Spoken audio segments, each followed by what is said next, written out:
Get real advice from renowned experts and entrepreneurs on today's business leaders.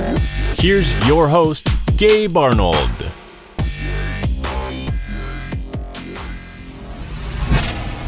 All right. On today's show, I have Will Hurst. He is the founder of Big Little Gyms, and we have been connected for quite a while. And I'm going to tell a story that Will probably doesn't remember in a little bit. But welcome to the show, Will. Thank you. Thanks, Gabe. Excited to be here. So I think I'm going to change my format a little bit and then go to what I normally go to. But the reason I wanted to have you on the show, Will, is that I remember a few years ago, I'd have to look at the actual date where you hired me and my team to do Facebook ads. Mm-hmm. And we just completely fucking dropped the ball on you and did a piss poor job. And the reason is because we landed like 35 customers in one night, which is a great problem to have, but we ended up just really screwing things up for you. And I remember when you reached out to me and said, hey, we're going to cancel the service. It's just not working. And you said, I know you're a super stand-up guy, Gabe, and I know this is just, a growth phase you're going through. And I remember how you showed up in that moment. And it was something I'll never forget. It gave me a ton of consolation and confidence in the middle of a tough growth phase for us. Mm-hmm. And it just really spoke to who you are as a business owner, as a man, and just who what your character is and who you are. And I just, that I will never forget. And I followed you ever since. And you're somebody that I really admire and respect as an entrepreneur. So I really appreciate you having you here. Awesome. Yeah, of course, Gabe. Yeah, no problem, man. No need to apologize. I mean, I've gone through similar issues. I think we all do when we get a bottleneck. It's all good. I understood at the time and I understand now because I've been through it myself. I've definitely had to, have hard conversations with clients, more them having hard conversations with me about them getting underserved. It's only ever a problem if you don't learn from them, right? Yeah. So, and which you obviously have, and we stay buddies, and have I've been watching what you've been doing too, and like I just mentioned before we jumped on, I even thought of you just a couple of weeks ago about jumping on and just seeing if you were available for a quick FaceTime consulting session, just because I needed a second perspective on something. I was struggling for a couple of days, actually struggling for a couple of weeks, literally dealing with one of those being inundated phases that we were just talking about. Luckily I got through it, so I didn't finish typing that message, but you were one of the first guys I was going to go to. Luckily I was able to figure it out without having to borrow anybody else's ear. But if I get there again, I definitely would be top of mind. I'd reach out to you for sure to get some clarity, because you've obviously been there, and so have I. So it's all good. Yeah, I appreciate it, man. Yeah. So when did you first realize you were an entrepreneur? When did I first realize, man? Shoot, man, I knew back when I was growing up, man. I grew up everybody's story is always, rags to riches. I like to believe mine really is, because it's obviously your perspective is your perspective. But yeah, I didn't grow up with very much. Realized pretty quickly that I wasn't going to be going to college. You know what I mean? Just didn't have it in the cards.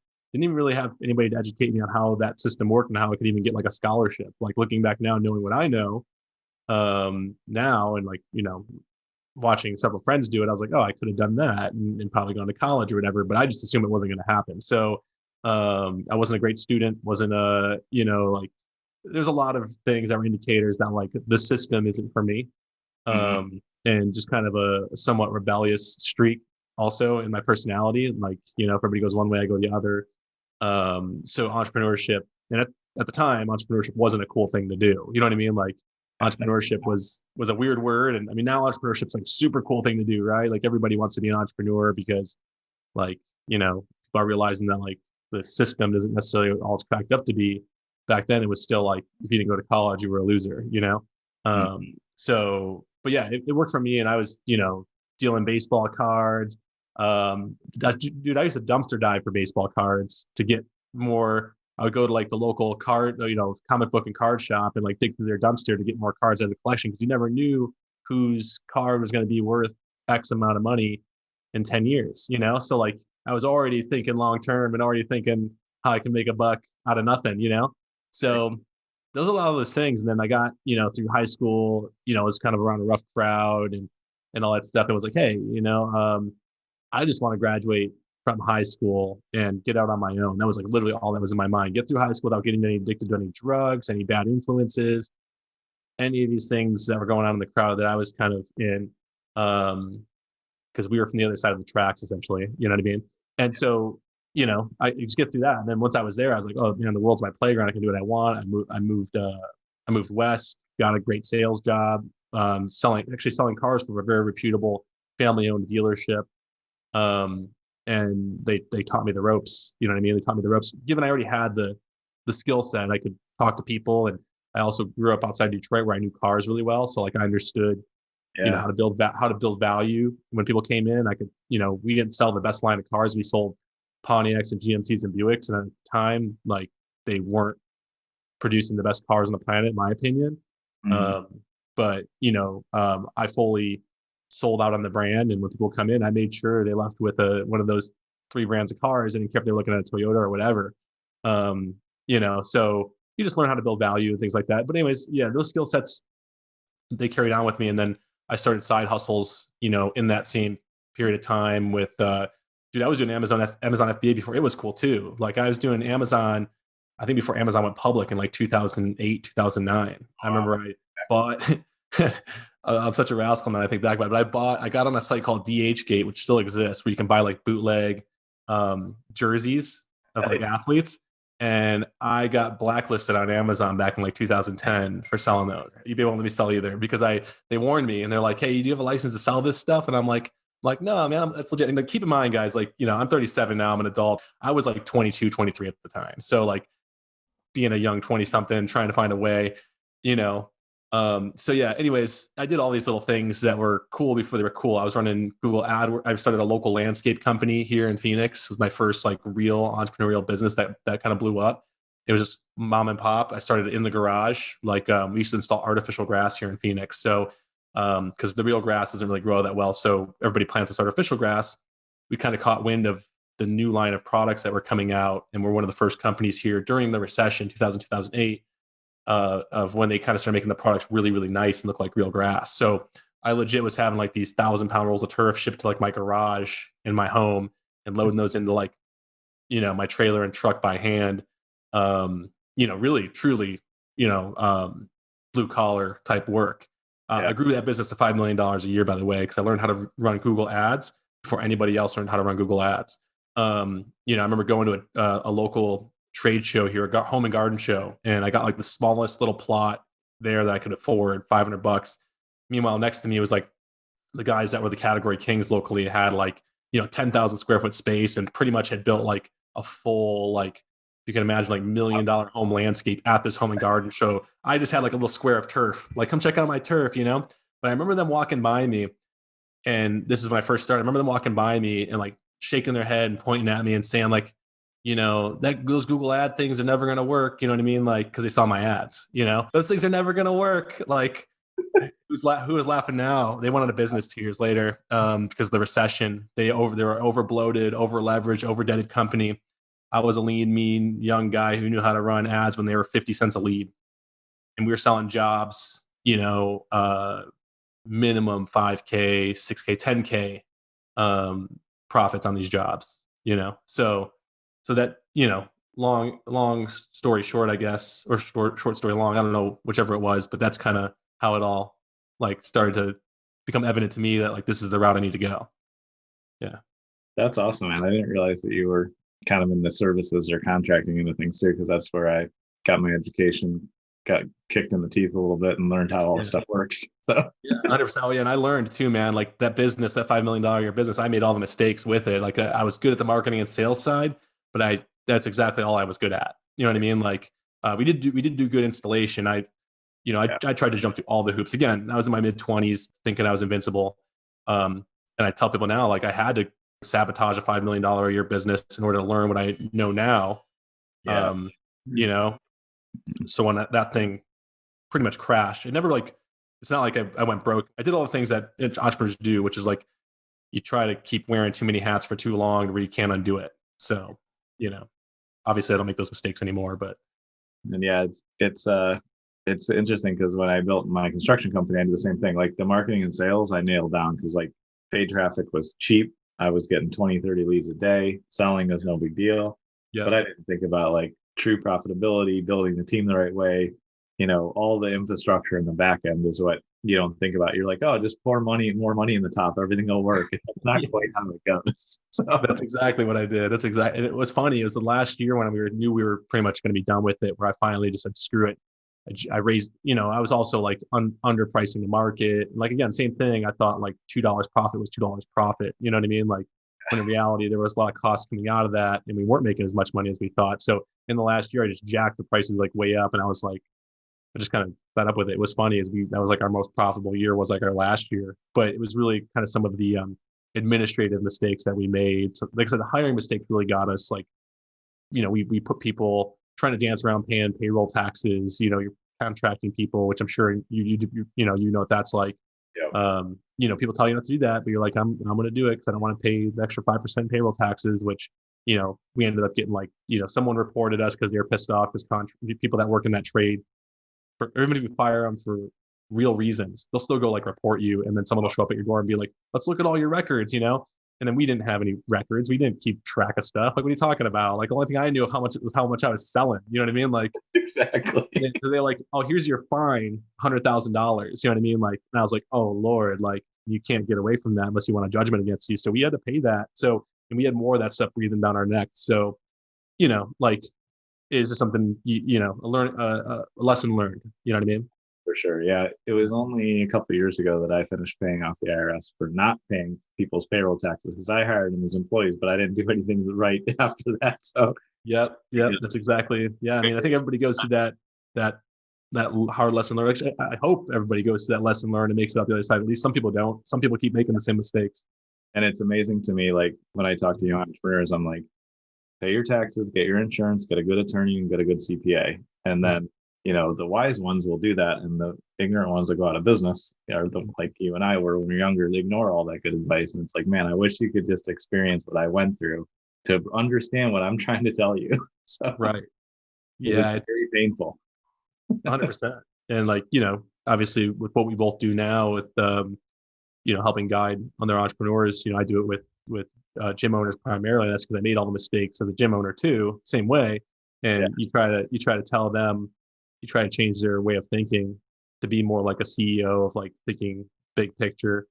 Because all the quick fixes and all that stuff, yeah, it works, but like you don't have to. It's almost like people think it either has to be quick fix mindset when they enter into this world of like trying to fix their business, or it's long term. It's like, no, it's both, man. Like you do the things that are working of the moment. You do your Facebook ads and your funnels and your offers and all that stuff, but then you also do the things that you're supposed to do on the, do right by the business, work on the business, implement all the things you mentioned, good tax strategy, good corporate strategy, good organizational strategy, all that stuff, that makes sense. Yeah, it's definitely it's a long journey to get to where we are sometimes. It is. Yeah. It's amazing. You could tell people, but they'll sometimes they just need to keep running into the wall themselves, I guess. I don't know. Yeah. And the other thing that the longer I'm an entrepreneur, because this is 22 years for me now. First half, I totally didn't know anything. Second half, I think I'm getting closer to the mark. But sure. The thing that I've learned, like, is the longer that you stay in this game, you start to really see who's paying attention, who's doing good work, and who matters. Because there's always these blips of quote unquote entrepreneurs, business owners, whatever, that try to jump on a trend. And it's really the people that just stick with it in the long run and continually improve, like you've done. And like, it's just been fun to watch your journey, because I can just tell every year, I can tell that you are significantly farther than you were, a year ago. Yeah. And so as you look at, what you're doing now, with Big Little Gyms, tell us the story of how, you started kind of similar to me, like I said, services, contracting, kind of, and that end of thing, selling cars, like you said, blue collar, which is an amazing education. I think in some senses, I think every business owner should go through that before they try to open a business. Yeah. But as you started there, what was the transition then to starting this company? And, talk to me about kind of how you got there and who you helped. Sure. Yeah. So if we rewind back to when I had that $5 million a year landscape company that was running, we had pretty much, like, we were buying so much product from the people who made that artificial grass product in the factories in Georgia at a time when they weren't getting a lot of business, that they kind of made us like a lead wholesaler. Like we could actually buy the product so cheap we could resell it And I'll tell you why this is important to the story, because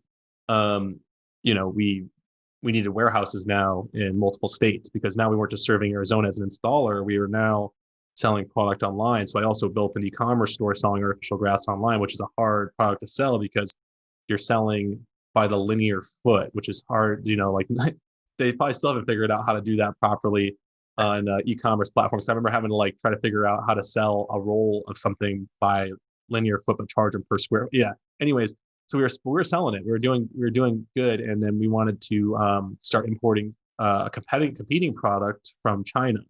So we started doing that and bringing in product from China, and then we needed a warehouse by the coasts. And I had always wanted to live on the coast in California, so we moved over there, and we opened up that warehouse, and we had like a 15,000 square foot warehouse, about 5 miles off the coast in Huntington or Orange County, and but in that warehouse I had extra space. And at the time, I had taken up CrossFit, so as a way to just take care of my health, I walked into a nearby CrossFit gym in Orange County in Newport Beach, and just loved it. It was like the kind of fitness I always wanted to do. So I did it for like a year and a half at this gym, and then because we had extra warehouse space in the building that I was renting from my other business, I was like, I had a buddy that I had so it's kind of weird how it came together. So because I was bringing product in from China, this artificial grass product, it came in like 15-foot long rolls. A container ship from China is 40 feet long. So if I have a 15-foot roll next to a 15-foot roll, that equals 30, right? Yeah. So at least 10 feet of space in the end of the container, right? I could put whatever I want in that container because I'm already paying the $3K to bring the container over. So what did I do? I said, I like this CrossFit thing. I could see the equipment end of it being a good e-commerce business. I'm going to fill the end of my containers with equipment, and I can buy, like barbells and dumbbells and stuff from China for like $50, 50 cents on the dollar compared to what they're selling it for here in the States, and make a profit.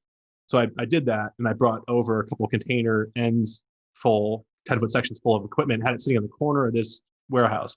Also had extra warehouse space.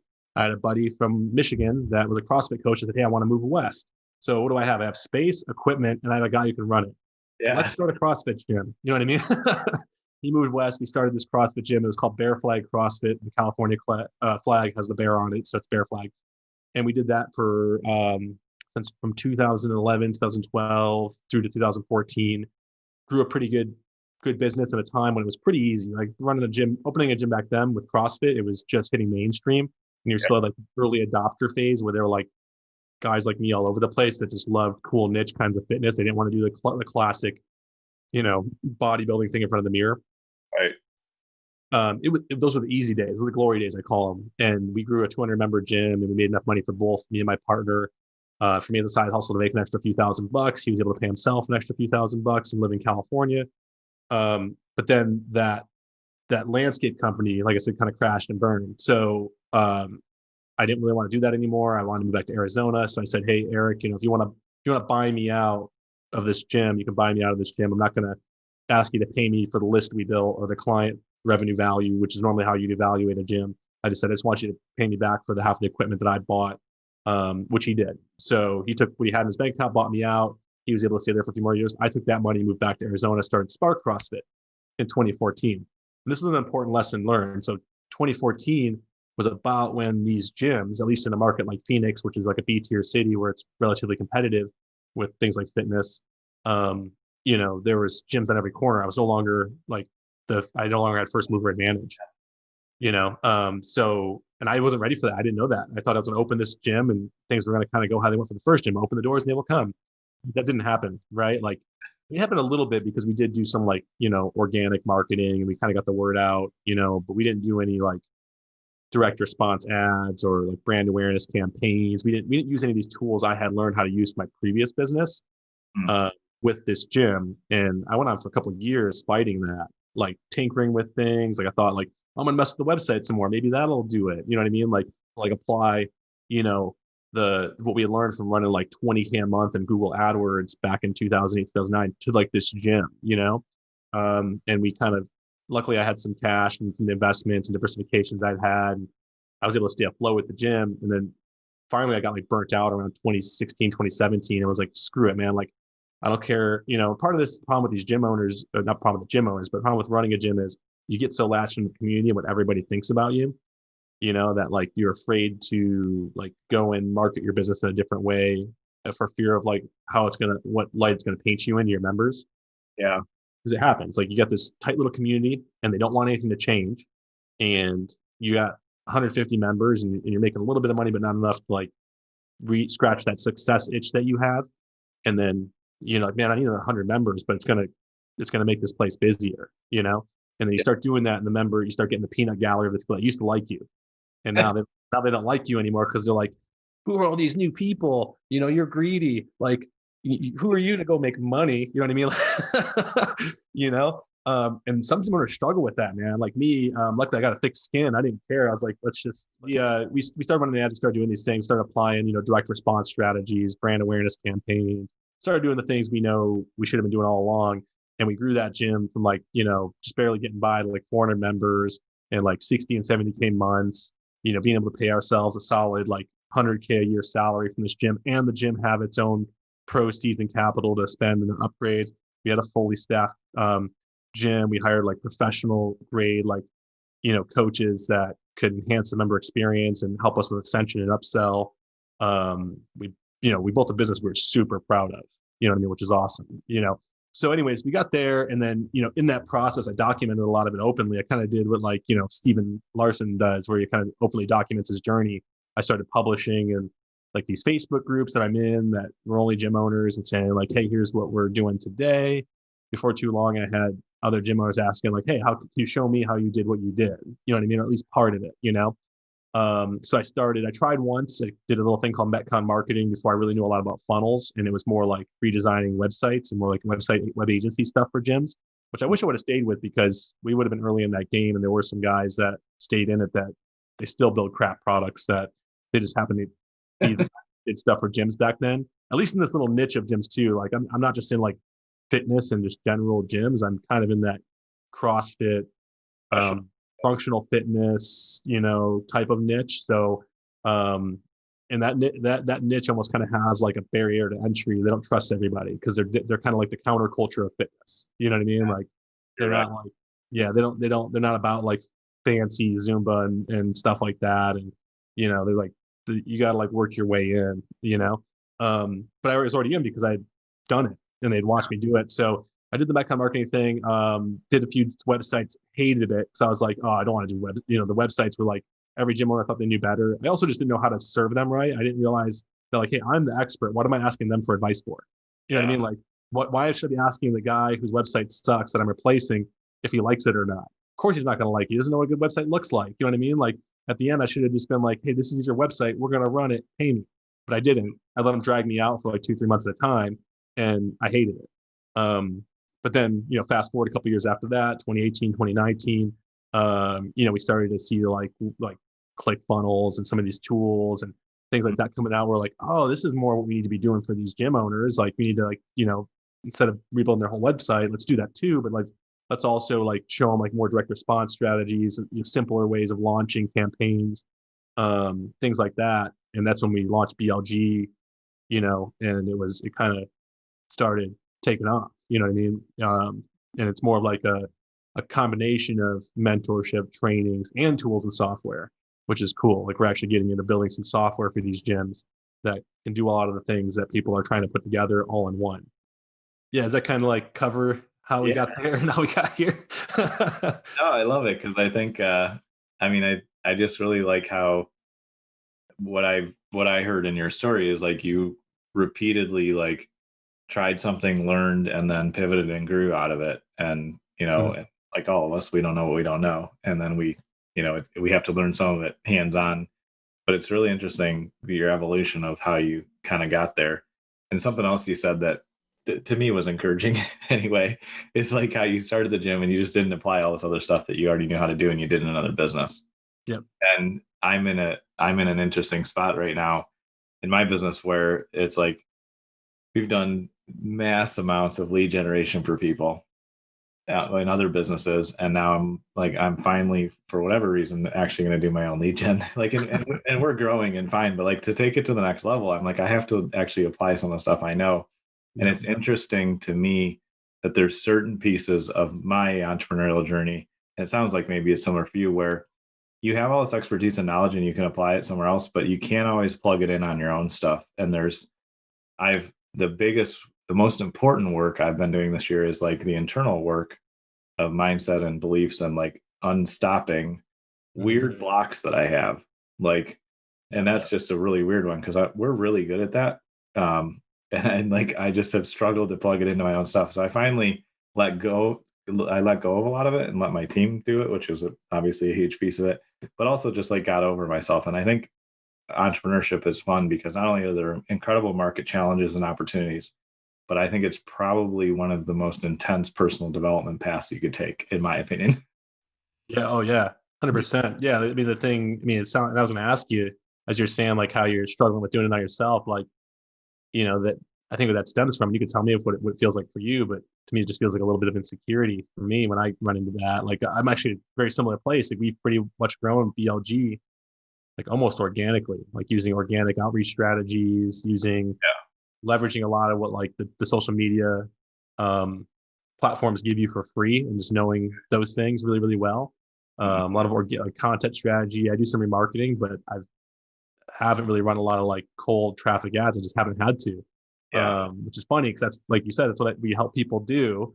Right. And it's like, now I just got to apply these principles, and they're principles, right? Like at the end of the day, these are principles. These are like unbending, they work. You know what I mean? Like, so why, if I tell everybody else to do it, like, I guess in a way it kind of like almost makes you relate more to your clients, right? Like of why they have struggled.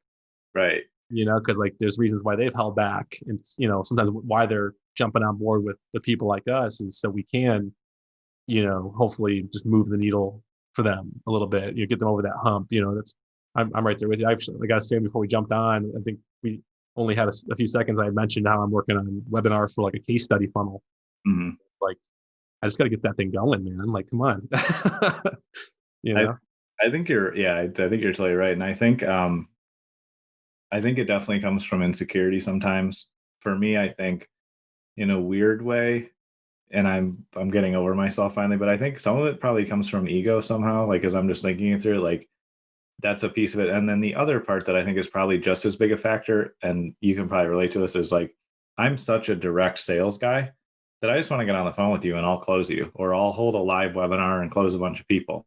And it's like I love sales so much that I sometimes, or I have in the past, and I'm shifting this, I have in the past believe that I just need to sell. And like when you scale a business, you really do actually have to apply marketing. And it's like, I mean, I'm talking to myself and finally listening, but it's interesting. I think that we, in different areas, or I think for me anyway, in different areas of my business, I'm like, well, I can handle that. I can handle that. And I can handle that. And like you were saying, wearing too many hats or thinking that you can over leverage yourself is a losing scenario. And I think that's one of the areas that, as I'm thinking it through now, just like even in this moment, like I think I just thought I could take care of that too. And that's not how the business is going to grow beyond where we are to the next level. So. 100%. Yeah. It's you have to it's crazy what happens. And I'm sure you've had it happens because you have a little bit of a team, right? Every time you hire someone, like you find this new like white space you can finally venture into and go full on with like something you've been like trying to do, or maybe it just allows you to go full on with one hat instead of wearing 12. And you almost always ask yourself, like, why didn't I do that sooner? Why was that so hard? You know what I mean? Like, and maybe it is the entrepreneur's dilemma, or like, an entrepreneur's dilemma of like, what got us here is, sheer grit and will, and like being able to do multiple things at once and keep track of them and make all these balls float in the air at the same time. But I think you get to a point where if that works early on, like you scale all those things equally. And now it's like, I don't care what kind of human you are, you can't manage that. You know what I mean? Like you got to start delegating, right? Like, yeah. And like you said, what was useful early on will hurt you at the next stage. And that's so, it's almost like, it's so counterproductive to me if I compare it to other walks of life and other, expertises. Cause like in a lot of spaces, you just refine and get better and better, and you keep doing more and more, right? Or you get better and better at the thing. Like entrepreneurship for me is not like copywriting. Like over time, I get better as a copywriter. I learn new things. I love it. I can master and perfect it. But that's like kind of a straight line path. And there's going to be some variance. But if we look back over the last 100 years of copywriting, it's not really that different from 1920 to 2020 in my book. Repetition and improvement in practice. But Yeah. yeah, when it comes to entrepreneurship, I think what makes us great as entrepreneurs is that we can reinvent ourselves very quickly, but then we get stuck in a certain cycle sometimes, and we forget at each level we have to reinvent in a totally different way. We don't have to reinvent how we did sales, but we have to reinvent how we do operations. Or like I'm in such a I'm in a place right now where a good friend of mine, client, and somebody that also consults for me pointed out to me, she's like, you have to engineer your communication channels now, Gabe. You can't just huddle up with, 5 or 6 people like it was years ago. Like we have 50 people on the team, and it's like I have to actually engineer and thoughtfully think about communication. And I drop the ball on the team all the time because I'm like, oh, I told Will, don't you know? So that's like an example of like what I did before just is irrelevant. It doesn't work at all. Right. Yeah. 100%. Yeah. You said the magic word, I think, of like cycles, right? Like everything, like nature runs in cycles. Again, another principle, right? Like if we look at, you can look at the nature for so many things, like, because it's probably the most intuitive system there is. We still can't figure out how to even predict weather patterns. You know what I mean? That's how intuitive, that's how advanced it is. You know what I mean? Like, but Yeah. everything runs in cycles, right? So it'd be silly to think that we as human beings and as entrepreneurs don't also work in cycles. Yeah. Like, so, there's seasons for a reason, and that's so, the tree can shed its leaves and it can grow new leaves and make room for new foliage and new fruit in the coming year, right? So, and hopefully every year the tree's a little bigger and the fruit's a little bit bigger and there's a little more bounty, right? So it's kind of like, I tell my team that because they'll get, as you're watching your team, they get in cycles too, right? Like they're struggling with their work, they're struggling being in their role day to day, and it's like, hey, yeah, like you can pull them aside and say, hey, yeah, it's a cycle that you're stuck in, and don't worry, like it's only a problem if you let it persist. You know what I mean? Like, Right. try to identify what this is that you're struggling with, and let's get past it. You know what I mean? Like, is it something practical that we can fix? Is it mindset related? Is it, you know what I mean? Like whatever the case may be. So yeah, it sounds like you got a pretty good awareness for it, man. So, I mean, that's like key number one, right? Yeah. The awareness is definitely step one. And then being willing to fix it or push outside of it. Yeah. It's like, you're exactly right. It's that cycling. And then if you can kick yourself out of the cycle or kick a team member out of the cycle they're in to kind of readjust and realign, it works because it's everything in consistent growth, like everything builds up and stops working. And then Yep. you have to offload and it builds up and stop working. Like Yep. it's just such a weird phenomenon. And I'm finally becoming a lot more aware of it and working hard on doing that and trying to fire myself every day from at least one thing.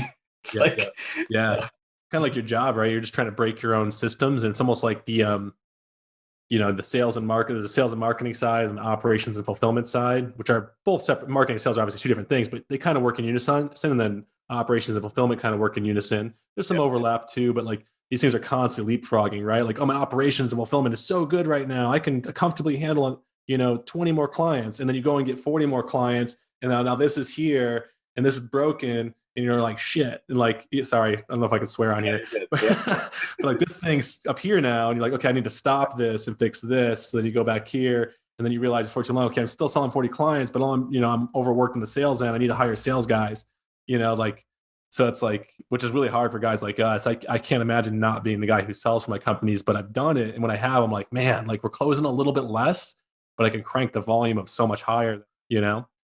So yeah, but anywho, I mean, I know exactly what you're saying there. That's like almost how you have to view it. It's not a linear thing. It's like almost looks like the same as the stock market graph where you build it up, and it breaks, and then you build it up, and it breaks, and like, yeah. That's a good analogy. Yeah. And you're exactly right. Cause there's my longest time kind of business coach and mentor and friend who has known me since I was like 9 or 10 years old. He always says like operations and sales there's always tension between them. He's always like, Yep. Operations is sitting around the fire singing Kumbaya, and sales runs through and says, there's a bear coming. Yeah.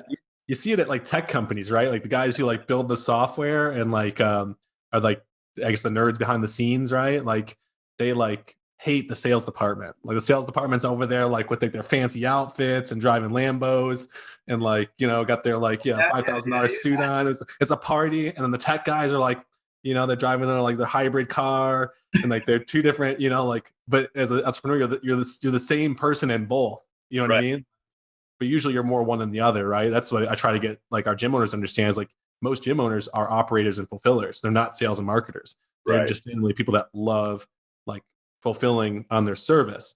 So Yeah. it's almost impossible. It's almost like sales is a bad word to them. Right. Marketing is a bad word. And I'm like, you got to do it. You know what I mean? Like you got to do it and you got to find a way to learn to love it. So like maybe, you know, what I try to do anyways, and I'm sure it's probably similar for a lot of us who teach people how to sell, who don't like to sell, is you try to systemize it and make it a process. That way, those people who are like those tech loving, nerd loving introverts learn to figure out how to apply process to sales. Yep. You know, so like that's, you know, and that's what we try to do anyways, but it doesn't always go that way, but you hope it does. Yeah. Yep. Yeah. And I think obviously the more you systematize things, the better it is. Cause I still catch myself. I'll just drop into something, do it the way I do it. Like I've done it so many times and sometimes I don't know what I did at this point, and I'll hand it to a team member and say, hey, why don't you break down what I did? And then we can talk about it. I can point out what I did because there's some things I'm highly aware of. And then when it comes to sales, I'm not highly aware anymore because it's just been, 40, $50 million later, wherever I'm at now, I'm kind of farther down the road. It's just like, I could do it. I can do it sleeping almost, but then it's not replicatable. And if you don't have the awareness that it's not replicatable, then you just max to a point where you end up burning out really bad. And it can be, disastrous. And I like what you put in the notes before we were going to get on chat here. You said, the key to success in business is a combination of self-awareness, pattern recognitions, and knowing the principles of business, and the disciplines. And like, that's really where it's at, because the startup of a business is fun and it's exciting. And like, you can it feels like you can do whatever you want and it works, like, comparative to when you're a little bit farther down the road, but then you really have to nail down, the rest of it. And that's definitely the interesting part. But the personal development side of it, I think, is what has kept me engaged almost more than anything else, because there's always another level that I have to solve and figure out and dig deeper to solve something or learn a new skill. And that keeps me perpetually entertained. So. Oh yeah, 100%, man. That's my favorite thing to do, is to go into that like self-help, personal development realm. I can almost stay there a little too long sometimes, and I gotta remember to like zoom back out and like do some practical stuff. You know what I mean? Like, it's again cycles, right? Like you go in a cycle of self-help, personal development where you're very much in the clouds. You're very much like enlightened. Your consciousness is like raised. You feel like you can control things with your mind. And then you gotta like, okay, like now we need to actually bring it back down to earth. And so you kind of go back and forth there too, right? If you stay too like in it, then you can't see the forest for the trees. Yeah. So you got to like go back and forth between them. So that's pretty cool that you've been doing some of that personal development stuff. I have as well. I've gone like super deep down in the rabbit hole of like hermetic wisdom and alchemy, and like even in taking interest in astrology and different types of metaphysical and spiritual. I'm into all of it. Like like trying to understand like a higher level above, like why we created these constructs in our society. Like, because I want to know, have people always been this way, or is this like all the stuff we're dealing with right now in the news?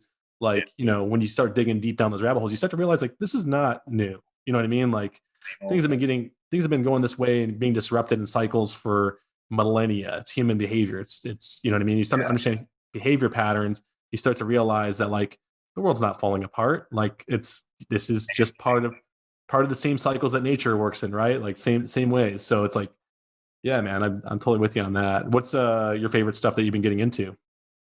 Like the last couple of years, I've done it like kind of a lot deeper, like in meditation, because that's just opens up a ton. And then I don't have all the language for this stuff yet because I'm kind of new to it, but I'm doing a lot of like energy work with Reiki healers. That's cool. I'm doing a lot of like past life regression is I think what it's called, but I may not have the terminology right, where you go, that's one thing. And then there's another thing that I'm working on where you go back and like restore pieces of your soul, which is super interesting because that's probably the most beneficial. And then I'm doing like a lot more just like self-awareness energy work. I've been following Alex Charfen a lot closer in the last year. And so like really focusing on like what's causing me stress or overwhelm or what's causing me pressure that I need to unload. It brings a higher level of awareness to my body senses of what's going on. And then that's moved me forward in a big way. Because I think most successful entrepreneurs are super tough mentally and physically in a lot of cases. I think that gets us through one of the cycles, but then it can become a detriment, like we've been talking of. I can work really fucking hard, but that's not smart anymore. Like, it just doesn't move the needle. But because of that, I've suppressed things that I need to deal with now to go to the next level. And now I realize that all the next levels in my mind are almost all internal work and mindset stuff. And it's just bizarre. And I love the work, but it's the hardest work I've done yet. So 100%. Yeah. I think it is on the other side of that. Like, I feel myself, like I'm on the verge of that next plane, if you will. I know exactly what you're saying. Like, you can kind of feel like you're about to break to that next level where you'll have that next level of vision and whatnot. yeah. Yeah, 100%, man. I fully believe in that. Like, I myself went through a pretty big, like, spiritual, not even spiritual, just full, like, psychological breakdown and rebuild. Like, it was about the same time I finally, with that second gym, when I finally decided to apply what I knew worked, it was because I was so burnt out that I actually went through like a big, pretty decent crisis. Like, I went through, like, big mental health issues. I hospitalized myself for fear of myself and people around me. I just driven myself to a place. What you said there that got me thinking about this, I just drew myself to that place where it's like, I almost think like we can be, we wire ourselves to be a little masochistic. You know what I mean? I don't know if that's the right word or not, but like, almost like we don't feel pain anymore, and we can take on so much. And pain presents itself in different forms, right? There's like the physical pain of like, grab this and ow, and it's really acute. But there's also this like very slow working your way into being so far out of your comfort zone, staying there so long, but not ever seeing the results of it, or fighting it so long that you almost like enjoy it. You enjoy the grind too much, and then you crack. You know what I mean? Like, you crack, where it's like, and because it happens so slowly, you don't really ever have like the realization that you put yourself there. If you were to take the average person who's just going hum about their day and then put them in your mind, they would like lose it instantly. I never experienced a panic attack. I never experienced like, anything like that before. Never had my world just like shatter around me in a matter of seconds. And that happened to me. You know what I mean? That happened to me. And it like put me on my ass for weeks. I had to like lay in bed. I'm like, what happened to me? Like, I feel my soul feels empty. Everything's chaotic. I want to run through walls for some reason. Like, all the urges, all the, like I said, like, really, I was really concerned for my own mental health. I was like, and it took me months of deep work to figure out what it was that caused it. And then it wasn't until I like settled down, pulled myself out of that spiraling thought that got me there, that I realized like, oh, it was this. The big things were like, I was putting pressure on myself. I thought, because of the success I had in my 20s with that company that I told you guys about, I thought that by the time I was going to be 33 or 34 and I was having my daughter, because that was also something we just found about. So that's a big life changer. I thought that I was going to be Steve friggin' Jobs. Like, I thought, you know what I mean? Like, I thought by now I should have, $1 billion in the bank, and should have started the next tech company and sold it and gone public. That's legit in my mind what I thought I had done. But no, I was here at this gym with 150 members, struggling to get by. You know what I mean? Like, talk about a fall from grace. You know what I mean? But like, I never stopped for a second to even say that to myself. So it was a few months removed from that I look back, I'm like, man, you were putting a lot of pressure on yourself, which, like, woe is me. Like, we should put some pressure on ourselves. We should be hard on ourselves to a degree, but like, there's a degree upon which like you forget that you were a child once, you were a human once, that's still inside of you. You gotta like, you gotta have a balance with that, so sorry to run away with that, but no, I'm really glad you shared that, because I think it was 7 years ago, I had my first massive panic attack. And it's really interesting what you just shared. It's been super helpful for me. And I think for everybody listening too, is because my 20s were like that too. Like, I had massive success, massive failure, massive chaos, problems, good. Like, it was so up and down. And I was just like, next, I'll take it. Like, I just didn't even think about it or process it. And then when my son was born, I threw away all beliefs, everything I had, and said, I want to really, rebuild something that I want to, when I tell him I believe something, I want to be able to tell him why. I didn't realize, when I was 29 that I didn't know what I believed. So I had dealt with chaos and adversity and success and failure on just such grand levels up to that point. But then, like a couple years after he was born, like I was still in the midst of like figuring all that out. I had my first panic attack, and I always thought people made that up. Like, to be honest, like Same thing. That's crazy that you say that. I just thought like it's pansies, but then when it happened, I was like, holy cow, like, that, it's unreal. And like, I've had some episodes since, but what it did, and like, maybe I'm just curious, like, because you're sharing your story and this is really cool to talk about, but do you feel like before that you even knew what your own awareness was like? Did you even have awareness? Like, you were just probably like me, you're probably just, you thought what you thought was you. You know what I yeah, mean? You didn't realize that there's almost like a second version of you. person inside that can watch that person make decisions, right?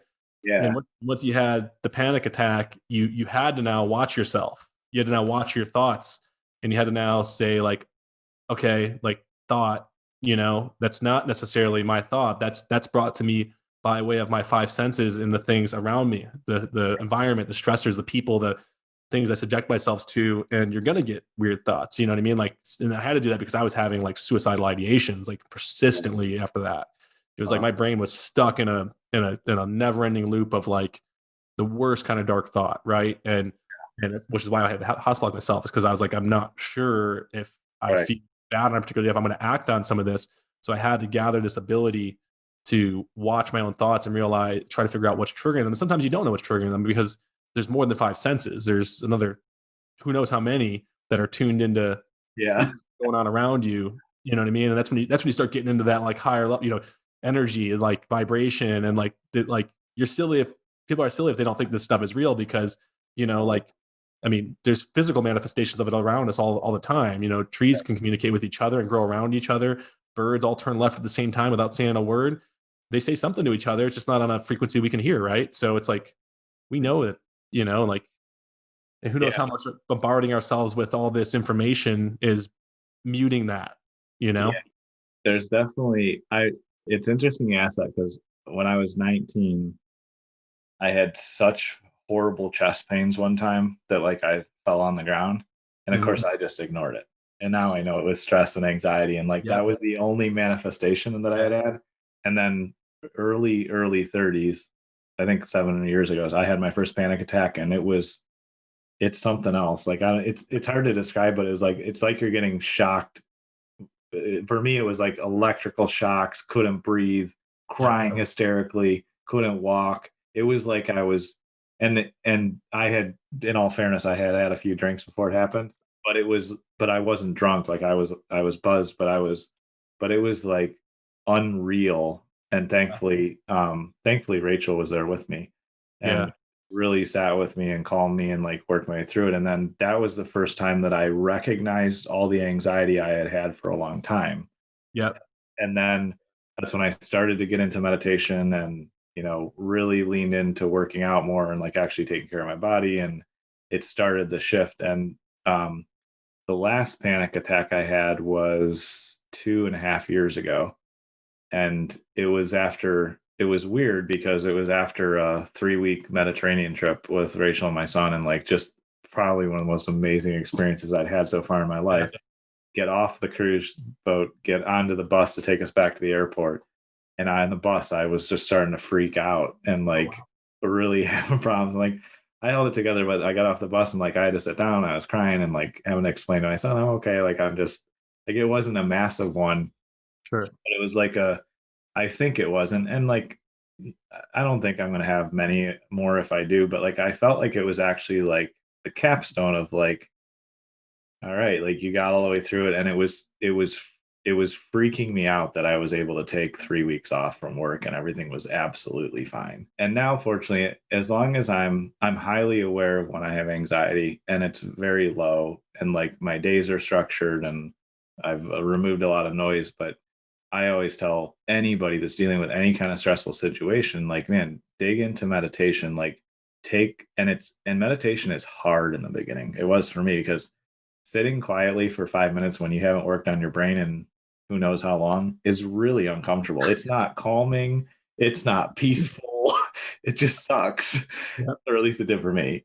But just in the repetitive habit of doing that now, man, I don't do it as much as I'd like to, but I really enjoy when I get to sit down and meditate for 45 minutes or an hour and like just go to other places and like it's a totally different thing. But yeah, really coming to grips with my own anxiety, and really then saying, where does this come from? And like that's where I started to actually acknowledge what happened to me as a kid, being poor and super similar, and then all the stupid decisions I made that caused immense amount of pain in my 20s, and like working on forgiving myself. It's a long journey. And I think for me, I got there because I just overworked myself and I pushed too far. Like you said, I now recognize some patterns in the past where like I created pain because I really needed an intense amount of it to feel. It's it's screwed up, but I get what you're saying. 100%. I think it's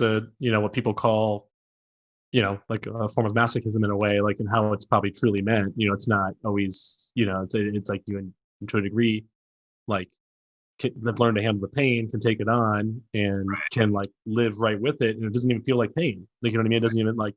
That's what was weird to me, is I was like, oh, I don't even, none of this feels like pain. But if I zoom out and if I do look at other people and how like they handle stress, like that would probably stress them out, like in a very like physical and manifested way. Yeah. But because I've figured out how to process it differently, and it probably does have to do with a lot with how, you came up and how you figured out the world. Yeah. You're probably exposed to a lot of things people aren't normally exposed to in early life. I know I got all kinds of crazy stories, things I won't share with people I don't know very, very closely, but things that reside here in my brain that like, you learn to just process in your mind is normal for you. Right. So, like, but you're still a human and you still have like some base wiring. So you put, you find ways to process it, that's different, You ever read Relentless, the book by Grover, Michael Jordan's coach? I started reading that. I think I might have read the whole thing. I don't know if I read the whole thing, but yeah. But it's kind of, it definitely strike a chord for you if you haven't read it through, as it did for me. But he talks about like, Kobe and Michael Jordan and all these athletes and like how they kind of had a similar thing. You know what I mean? Like it's almost like the dark passenger, if you will, that like, I remember that. Yeah. So yeah, I think that's something that I'm sure that relates for probably most entrepreneurs, have gone down a similar path, Yeah. Well, I really appreciate you just talking openly about that stuff, Will, because I think that's the piece. I think there's all these pieces of entrepreneurship that I would agree with you right now. I think it's in a popular phase and it's probably going to continue to be popular for a while. And I absolutely believe in entrepreneurship. I think it's what's going to change the world.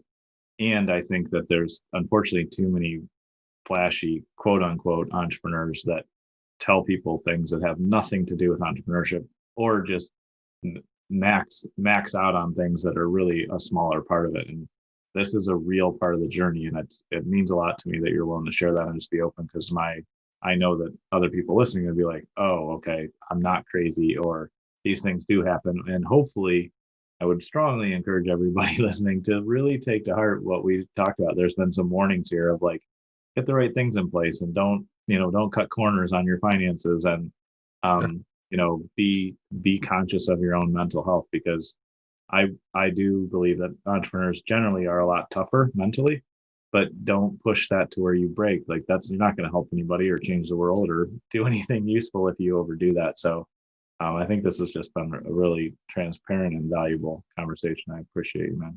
Yeah, of course. You too, Gabe, man. It's awesome. It's amazing. I mean, I've already known you from past conversations, but it's interesting as you talk with someone a little more, how much more similar I realize we are. It's really, you almost wonder for yourself too. And I'm sure maybe you're having the same thoughts, is like how many other people process information the way I do, and I don't think it's a lot. So when you meet someone that does, you're like, this is cool. You know what I mean? Like, this is cool that someone else does. And then because us two are openly sharing it, maybe someone else listening will, figure out what they need to sort through these things. I mean, because it really is everything.